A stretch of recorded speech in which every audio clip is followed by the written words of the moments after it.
Bismillahirrahmanirrahim. Assalamualaikum warahmatullahi wabarakatuh.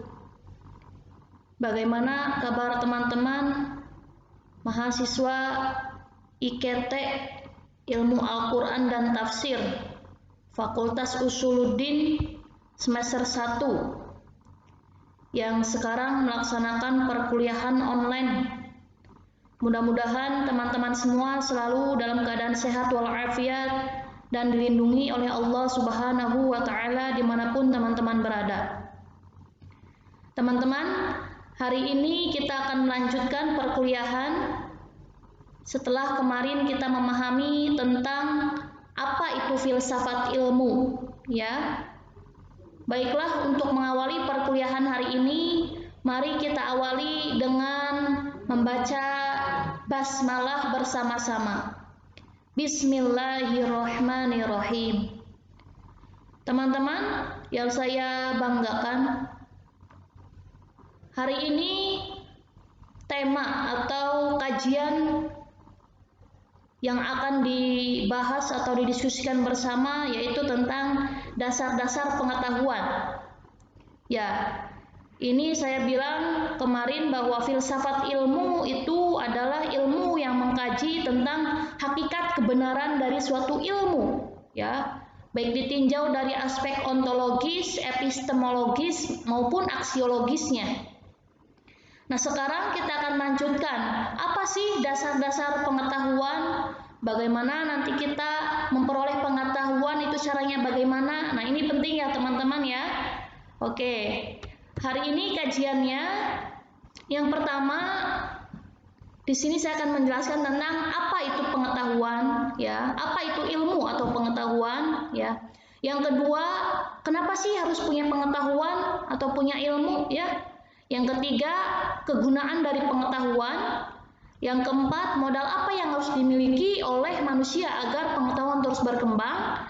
Dan yang terakhir ini kajian yang intinya itu adalah dasar-dasar pengetahuan. Kita memperoleh pengetahuan itu dari mana sih sebenarnya? Nah, itu ya. Hari ini insya Allah kita akan membahas 5 kajian ya tentang dasar-dasar pengetahuan. Oke, next. Apa sih sebenarnya pengetahuan? Pengetahuan adalah segala sesuatu yang diketahui atau dipercayai memiliki nilai kebenaran, kebaikan dan keindahan. Ya, knowledge is justified as a true belief. Jadi pengetahuan itu adalah sesuatu yang diyakini oleh kita memiliki nilai kebenaran, ya, sehingga itu menjadi pedoman atau menjadi rujukan bagi kehidupan kita, seperti itu. Jadi orang yang punya ilmu pengetahuan, insya Allah ya, karena dia tahu jalan yang benar, hidupnya juga nanti tahu, ya, tahu tujuan yang benar, ya, seperti itu. Pengetahuan itu penting ya.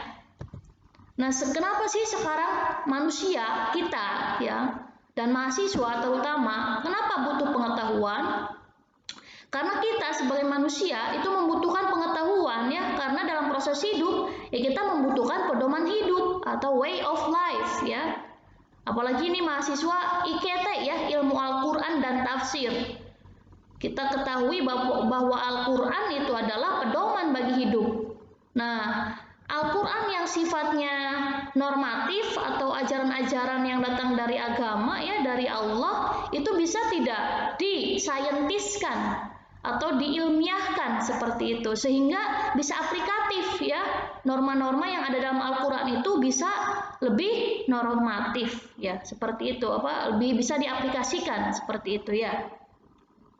Nah, sekarang yang pertama, dengan adanya pengetahuan, kenapa kita butuh pengetahuan? Ya hidupnya tadi lebih terarah ya, lebih tenang seperti itu, mengetahui mana yang baik dan buruk, mengetahui mana yang benar dan yang salah, dan pastinya ya manusia mampu menentukan pilihan hidupnya dengan baik seperti itu. Jadi intinya untuk pedoman hidup kita seperti itu ya.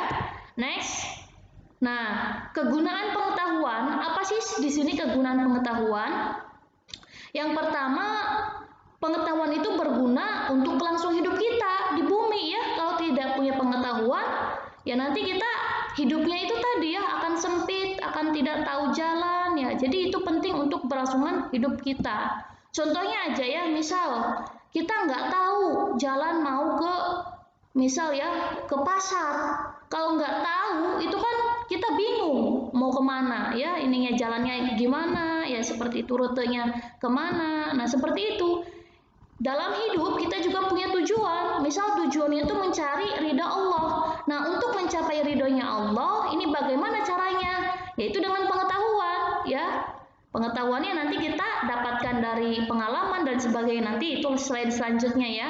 Supaya hidup kita tadi lebih terarah ya.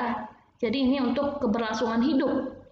Yang kedua, pengetahuan berguna untuk mengembangkan makna hidup tadi ya. Dengan kita terus berproses dari awal, pengetahuan itu mungkin waktu SMA teman-teman hafalan ya sistemnya. Nah sekarang mulai diresapi, selain dihafalkan ya, itu sekarang dimaknai. Ini apa ya maksud dari ilmu ini ya? Apalagi kemarin sudah belajar ontologi, epistemologi, dan aksiologi. Apa sih pentingnya saya belajar ilmu ini? Untuk apa? Bahkan ke hal-hal yang mendasar, untuk apa hidup ini ya? Tujuan apa yang ingin saya capai selama hidup ini, seperti itu. Nah, selanjutnya pengetahuan juga berguna untuk mencapai tujuan hidup. Pastinya ya teman-teman ya. Teman-teman kan ini yang kuliah pasti punya tujuan hidup kan. Mudah-mudahan sudah ketemu ya tujuan hidupnya ya.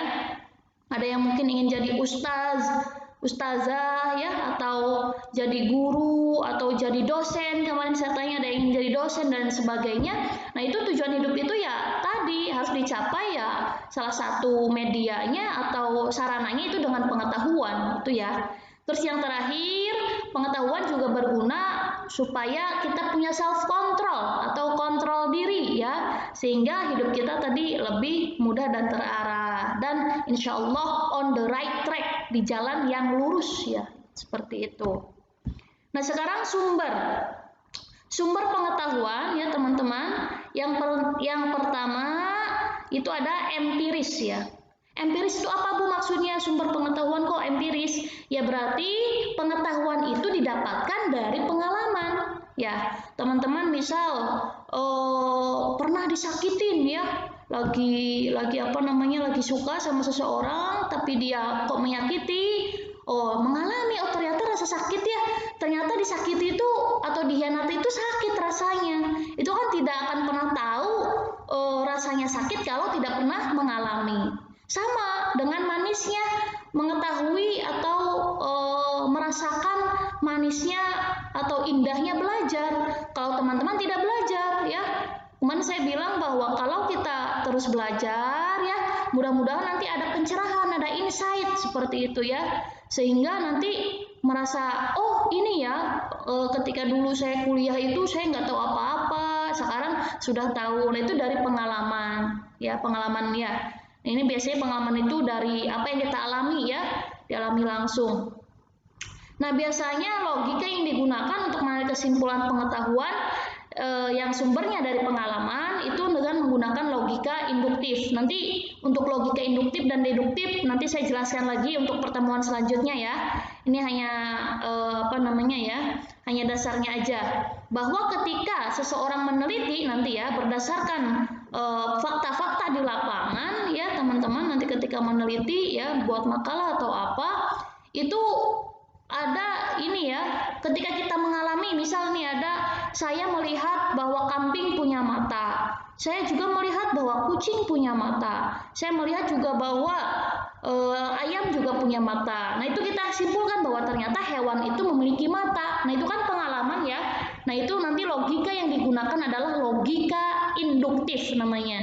Jadi kita selama mencerna atau selama mengalami berbagai peristiwa, baik itu secara ilmiah atau dalam kehidupan sehari-hari, yaitu nanti ada ditarik kesimpulannya ya. Jadi dari hal-hal yang individu atau yang tadi ya yang sifatnya singular ditarik menjadi kesimpulan yang bersifat umum ya, seperti itu. Pengalaman saya waktu belajar sama Bu Meta itu rasanya senang gitu ya. Terus belajar sama Pak Abdul Karim saya juga senang. Saya belajar sama Pak Pukoha saya juga senang. Nah, kesimpulannya Berarti setelah saya mengalami perkuliahan atau proses pembelajaran, saya senang dengan semua dosen. Nah itu semua ya. Jadi ditarik kesimpulan dari yang sifatnya individu atau sifatnya tadi singular menjadi umum seperti itu ya. Oke, yang kedua ada rasional. Nah, di sini kita itu dapat pengetahuan juga itu selain dari pengalaman itu berdasarkan logika kita atau rasio kita ya. Berdasarkan otak kita ya, kita habis membaca ya, mendengarkan perkuliahan dan ada proses ya, ada proses berpikir. Nah, itu jadi ada rasional. Pengetahuan itu bersumber atau datangnya dari aspek atau dari hasil kita memang berpikir ya, seperti itu. Nah, adapun dalam nanti kita membuat kesimpulan dalam ilmu pengetahuan, ini logika yang digunakan adalah logika deduktif ya, bahwa orang-orang yang rasional itu logikanya deduktif yang digunakan. Ketika teman-teman membuat nanti barangkali membuat tadi makalah ya, barangkali ada yang nanti akan meneliti pengaruh religiusitas terhadap kesehatan mental, misal seperti itu ya, atau pengaruh membaca Al-Quran terhadap ketenangan jiwa. Nah, itu ada nggak pengaruhnya? Nah, di sini biasanya menggunakan logika deduktif ya. Logika deduktif itu adalah menarik kesimpulan berdasarkan premis mayor ke minor. Ya, ini logikanya ditarik dari ini ya, logika silogisme. Nanti masalah logika nanti kita jelaskan lagi ya. Ini sumber pengetahuan aja teman-teman, yang pentingnya bahwa sumber pengetahuan itu ada empiris, rasional. Nah, yang rasional ini tadi ya, ada pernyataan mayor dan minor ya. Contohnya, semua makhluk mempunyai mata. Putri adalah seorang makhluk. Maka dapat disimpulkan bahwa putri mempunyai mata, seperti itu ya. Terus ini yang ketiga, ini slide-nya nggak kelihatan ya. Yang ketiga itu intuisi ya. Seseorang dapat ilmu itu karena ada intuisi ya, ada pencerahan langsung dari Allah, atau disebut juga ilmu laduni biasanya ya, orang-orang bilangnya seperti itu. Itu sifatnya subjektif. Allah ngasih yang sifatnya intuisi ya, tadi pengetahuan yang berdasarkan intuisi karena orang itu ya alim ya, dia soleh seperti itu. Nah ya, biasanya para sufi yang dapat seperti ini ya, dapat intuisi itu ya. Nah, terakhir sumber pengetahuan juga ya datangnya langsung dari Allah atau disebut dengan wahyu ya. Ini pengetahuan juga ternyata diturunkan langsung dari Allah, yaitu wahyu. Ya, ini kepada nabi ya, kepada nabi yang terpilih. Itu Nabi Muhammad SAW, seperti itu ya. Jadi memang sifatnya gaib wahyu ini ya. Tapi ya kita harus ada unsur iman di situ. Nah, next sekarang dasar pengetahuan ya, manusia itu yang pertama harus punya bahasa ya. Jadi kalau ingin punya pengetahuan ya, teman-teman memang harus menggunakan bahasa ya. Bu, gimana kalau mohon maaf ada yang tidak bisa bicara, tidak bisa melihat, tidak bisa mendengar ya, seperti siapa? Contohnya ada Helen Keller ya. Beliau menulis buku Everything Has a Name ya. Itu juga, tapi ada bahasa isyarat kan, menggunakan bahasa isyarat A, B, C kayak gitu. Nah, itu juga ya, sama ya teman-teman. Intinya bahasa itu penting untuk mengetahui sebuah pengetahuan. Jadi dasar untuk mencari pengetahuan itu yang pertama bahasa. Yang kedua, kemampuan berpikir atau menalar ya. Kita bisa berpikir ya. Kalau mohon maaf ya, kalau misalkan kita memang tidak waras atau tidak normal ya, memang sudah tidak bisa berpikir ya, pengetahuan ya susah masuknya. Gitu. Jadi memang ini berkaitan dengan kemampuan otak kita juga ya. Yang ketiga, manusia memiliki indera dan rasa ya. Ada rasa ya tadi ya. Pengetahuan itu kan didapatkan tadi dari pengalaman kan ya, kita rasakan ya. Kita indera, kita mencium bunga mawar yang sangat harum misal seperti itu ya. Kita tidak akan tahu wanginya bunga mawar kalau kita tidak mencium bunga mawar, seperti itu ya. Jadi harus diindra pengetahuan itu. Yang keempat, manusia juga harus punya pedoman hidup yang jelas dari orang terpercaya ya. Kalau dalam Islam itu ada seorang nabi, intinya harus ada gurunya lah ya di sini ya. Jadi dasar pengetahuan itu selain bahasa, kemampuan kita berpikir, terus juga kemampuan merasa dan mengindra, yang terakhir ya kita harus percaya pada guru, atau kalau Orang Islam kan ada nabi ya, ada nabi, para wali, alim ulama dan seterusnya seperti itu ya. Oke, teman-teman itu saja yang bisa saya sampaikan. Nanti untuk materi tentang logika ya, insya Allah nanti ada pertemuan tersendiri tentang itu.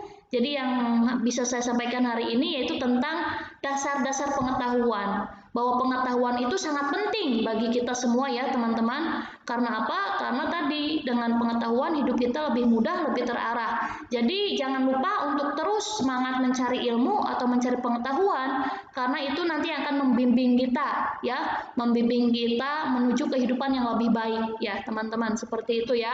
Hari ini intinya supaya teman-teman tetap termotivasi untuk apa? Untuk terus membaca, meriset, mencari pengetahuan baik tadi dengan sumber empiris ya, pengalaman rasional, dengan terus berpikir, intuisi ya, terus ditingkatkan keimanannya supaya Allah ngasih ilmu laduni dan bahkan tadi wahyu itu khusus dari nabi kepada nabi ya. Ya kita belajari aja dari Al-Qur'annya itu ya. Terima kasih teman-teman, mudah-mudahan ada gunanya dan ada manfaatnya. Mohon maaf kalau ada yang kurang, ditutup bila taufiq wal hidayah. Wassalamualaikum warahmatullahi wabarakatuh.